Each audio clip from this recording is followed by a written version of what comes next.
Hello students, कैसे हैं आप सब। तैयारी चल रही है अच्छे से बोर्ड्स की, तो खूब मन लगा के पढ़िए।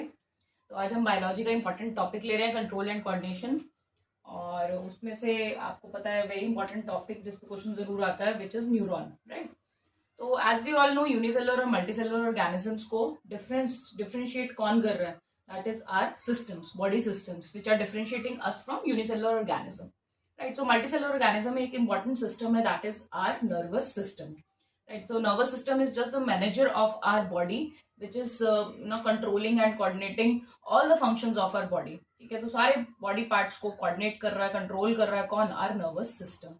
और उसी नर्वस सिस्टम का इंपॉर्टेंट पार्ट है, what is nervous system made up of? Large amount of neurons, right. Large number of neurons.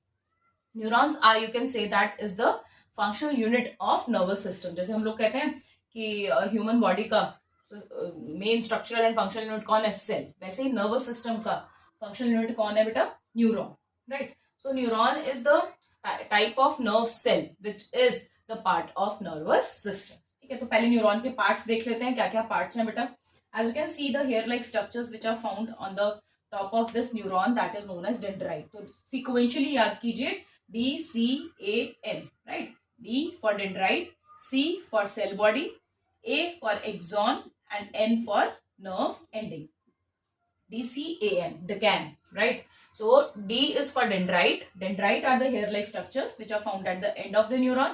Then is the cell body, जिसमें न्यूक्लियस और साइटोप्लाज्म प्रेजेंट है। न्यूरॉन का पूरा एक सेल बॉडी ही ऐसा part है जिसमें आपका साइटोप्लाज्म और न्यूक्लियस प्रेजेंट है। देन ये जो दिख रहा है आपको, these a long structure, long thread-like structure, which is known as axon. This is the third part. Then fourth is your nerve ending. ठीक है, तो पहले पार्ट्स याद कर लीजिए, तब एक एक करके इसका फंक्शन पढ़ते हैं। ठीक है, तो first is dendrite, then second is cell body, then is axon, long thread like structure, and last endings are nerve ending, right? The can. So what is happening, that main function of this neuron is to take up the signal, right? So वो signal क्या है? Signal is just the disturbance outside in the environment, that is known as stimuli.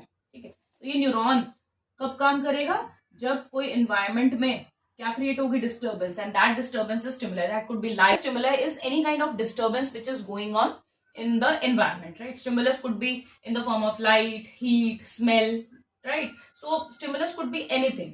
So when once we receive the stimulus, our body needs to respond to that stimulus. Okay, otherwise it could be harmful, right? So we need to respond to the stimuli.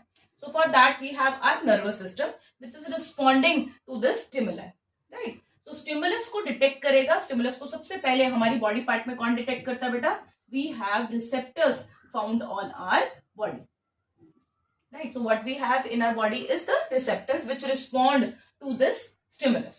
ठीक है, तो receptors could be found with the sense organs. ठीक है, we have 5 sense organs, so for that 5 sense organs we have different kind of receptors, right? For phonoreceptor for sound, olfactory receptor for smell. Okay, so we have thermoreceptor for on the skin for detecting the heat. So we have different kind of receptors which detect the stimuli. I am repeating, what is happening is a neuron is the unit of nervous system which will respond to the stimuli or to the disturbance going on in the environment, right? So very important to respond to the stimuli.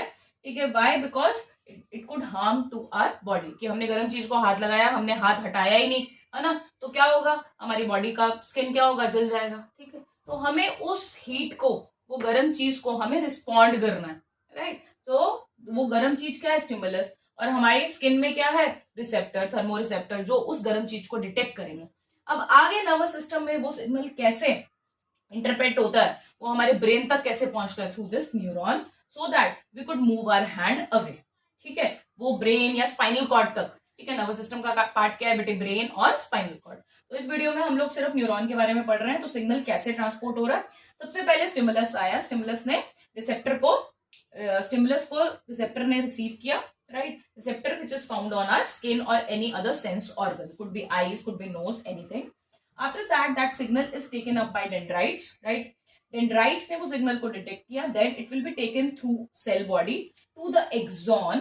Axon is a long thread-like fiber which is connected to the nerve ending, and from nerve ending it will go to the next neuron. So this is neuron structure from where your stimulus, from that disturbance, that signal, nervous signal will go from dendrite to cell body, okay, then to axon, and then to nerve ending, and go to the next neuron. This is the pathway, traveling of pathway of nerve impulse. Question भी आता है, what give the pathway of traveling of nerve impulse. So this is the pathway. Stimulus आया, receptor ने receive किया, receptor ने dendrites को दिया, dendrite से सेल बॉडी पे गया, ठीक है. तो dendrite is just what is the function of dendrite, कि वो सिग्नल को क्या कर रहा है, रिसीव कर रहा है. उसके बाद किसको दे रहा है वो, सेल बॉडी को.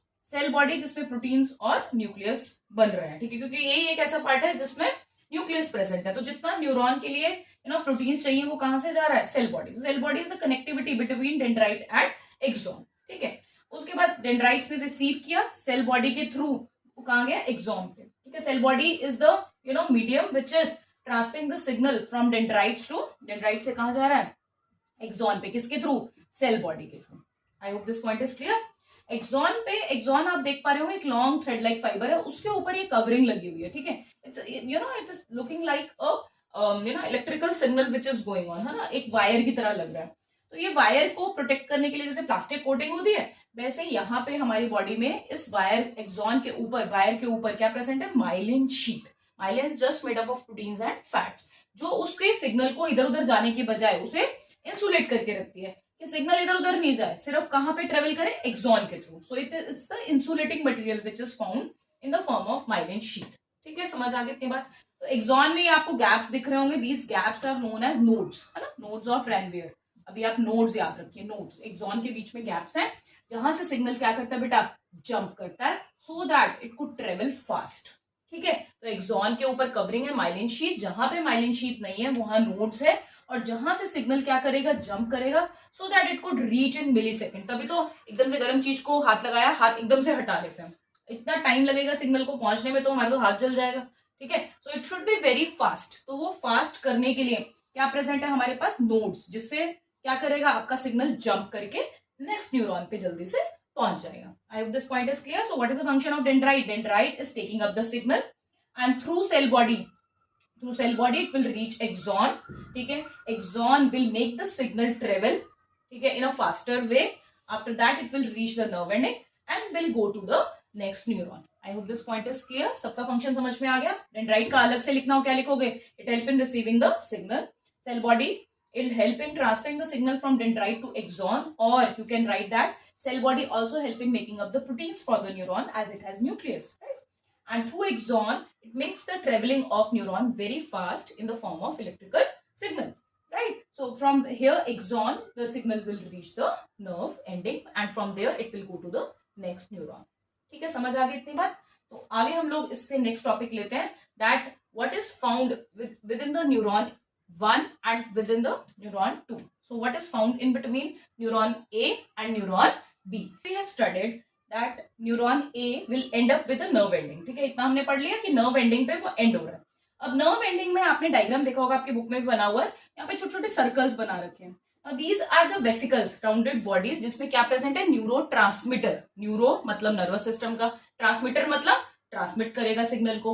तो ये न्यूरो ट्रांसमीटर की हेल्प से signal will reach the next neuron, but एकदम अटैच नहीं रहता. नेक्स्ट न्यूरॉन का क्या पार्ट अटैच होगा, नेक्स्ट न्यूरॉन का डेंड्राइट अटैच होगा. एक का नर्व एंडिंग और दूसरे का डेंड्राइट. समझ लो, डेंड्राइट से स्टार्ट हुआ, फिर नेक्स्ट न्यूरॉन का क्या आ जाएगा, डेंड्राइट, फिर नेक्स्ट न्यूरॉन का क्या आ जाएगा, डेंड्राइट. तो ऐसे चलता जाएगा सिस्टम, ठीक है. अब ये जो डेंड्राइट है और जो नर्व एंडिंग है बेटा, इन दोनों के बीच में एक गैप होता है, उस गैप को कहते हैं साइनैप्स, और या फिर बोलते हैं न्यूरोमस्कुलर जंक्शन. जैसे ट्रेन के ना रेलवे स्टेशन में, है ना, जो पॉइंट होता है जंक्शन बोलते हैं ना, रेलवेज में, है ना, जंक्शन.